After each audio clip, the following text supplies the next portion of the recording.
Siamo qui al box di Vallelunga e stiamo aspettando il pilota del Civ Superbike, Francesco Ciacci, che proverà per noi la nuova Aprilia Rsv4 1100 RF, direttamente prestata da Revolver Garage, e ci dirà un po' cosa ne pensa di questa nuova nata della casa italiana. Ma prima vi ricordo sempre di iscrivervi al canale, lasciare un like al video appena finirà e commentate per dirmi cosa ne pensate.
E siamo qui a Vallelunga, ragazzi, con Francesco Ciacci, pilota Civ Superbike, che ha provato questa bellissima Aprilia Rsv4 RF1100. Solo il nome è troppo lungo per Effettivamente ci vuole un po' di tempo, ma le tue sensazioni da pilota?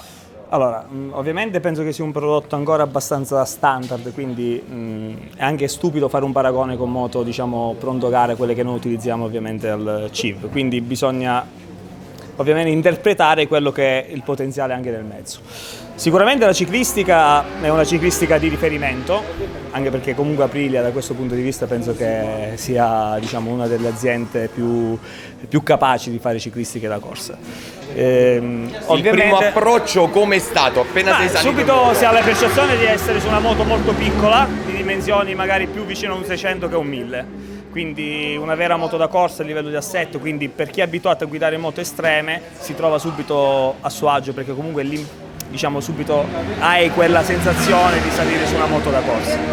Per quanto riguarda invece le prestazioni, si vede che è un prodotto, diciamo, ancora di derivazione concessionario, nel senso non curato per la prestazione in pista, quindi ha un'erogazione, diciamo, non fluida, un po' ancora non regolata al 100%. Vabbè, perché l'elettronica non ancora è stata sviluppata tantissimo. Sì, l'elettronica è standard, quindi un'elettronica che interviene, diciamo, in maniera troppo invasiva e troppo presto per tutelare, diciamo, l'utente medio, normale, quindi ha anche un senso logico che la moto sia in questo modo qua.